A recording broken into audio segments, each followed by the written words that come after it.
దేవునికి స్తోత్రము. అనుదిన దేవుని వాక్య ధ్యానమునకై ఈరోజు 2026 సంవత్సరము జనవరి నెల 2వ తారీఖు. ఈరోజు ధ్యాన వాక్యము పరిశుద్ధ గ్రంథము నుండి కీర్తనల గ్రంథము 40వ సంకీర్తన మొదటి వచనాన్ని ధ్యానించుకుందాము. ప్రియ దేవుని బిడ్డలారా,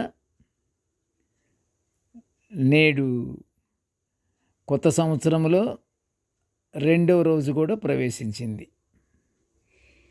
అయితే మన ప్రేమగల తండ్రి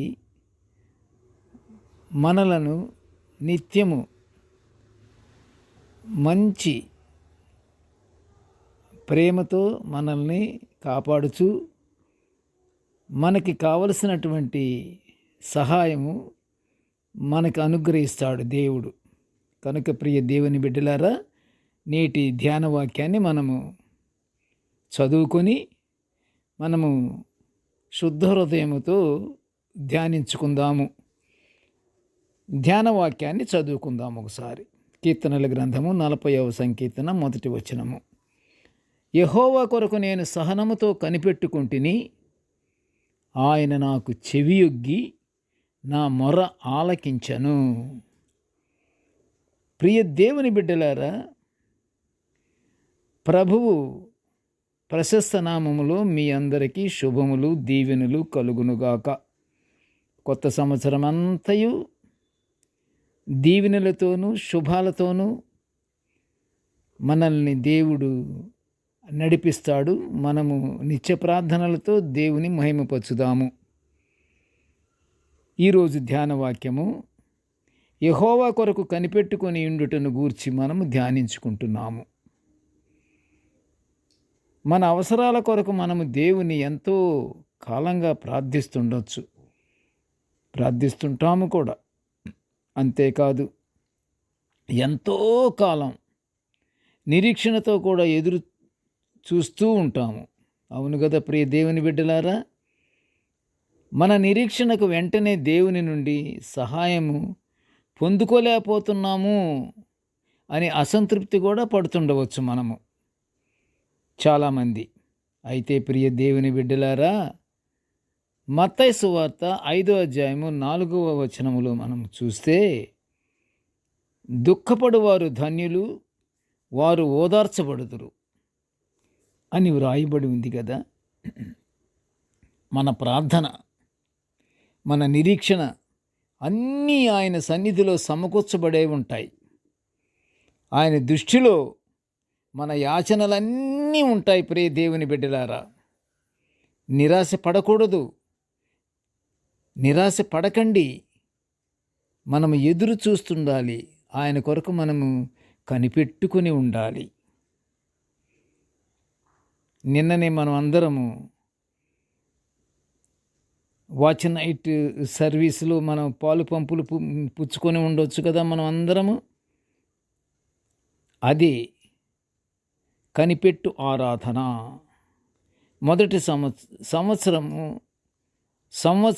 కొత్త సంవత్సరము మొదటి రోజున మనము వాచ్ నైట్ సర్వీసులో పాల్గొంటున్నామంటే మనము దేవుని యందు భయభక్తులతో దేవుణ్ణి మనం కనిపెట్టుకుంటూ ఉండాలి. అందుకనే ఏ విషయంలోనూ మనము నిరాశ పడకూడదు. మన బాధలు, దుఃఖదినాలు త్వరలో సమస్తము సమాప్తమవుతాయి. మన సమస్యలు, మన పోరాటాలు మన మనసులలో నింపుకోకూడదు.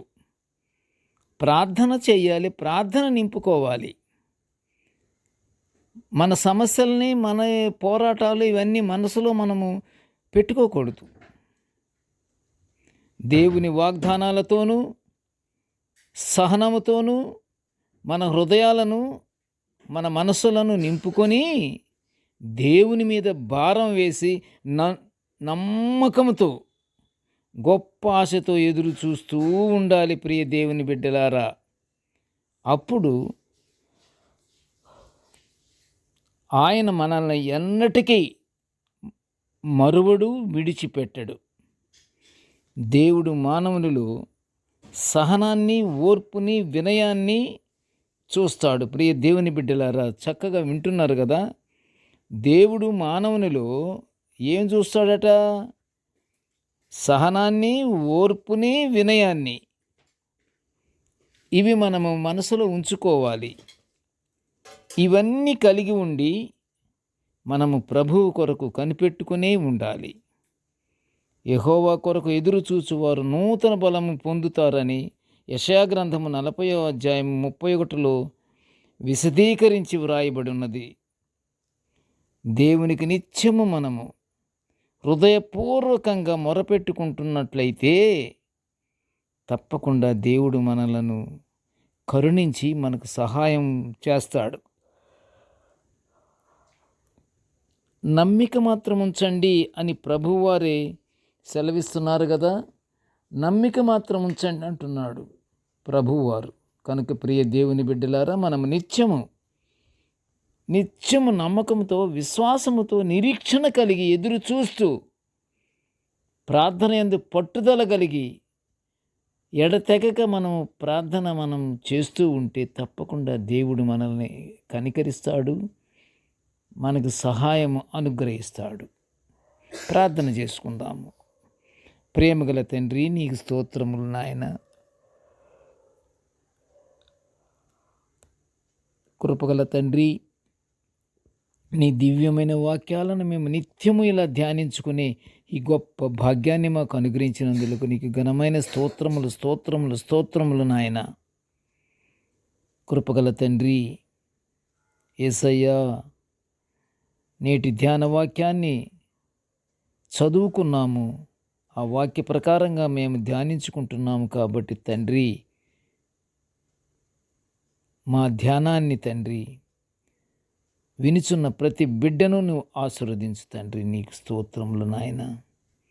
మాలో దేవా కలిగినంత సహనాన్ని, వినయాన్ని, ఓర్పుని అనుగ్రహించి మాకు కావలసినటువంటి ఈవులను దేవాన్ని దయచేసి అంగీకరించి అనుగ్రహించమని ఈ మనవులన్నీ యేసయ్య పుణ్యనామమున వినయముగా వేడుకొనుచుంటున్నాము తండ్రి. ఆమెన్. దేవుడు మనలందరినీ బహుగా దీవించుగాక. Amen, amen, amen.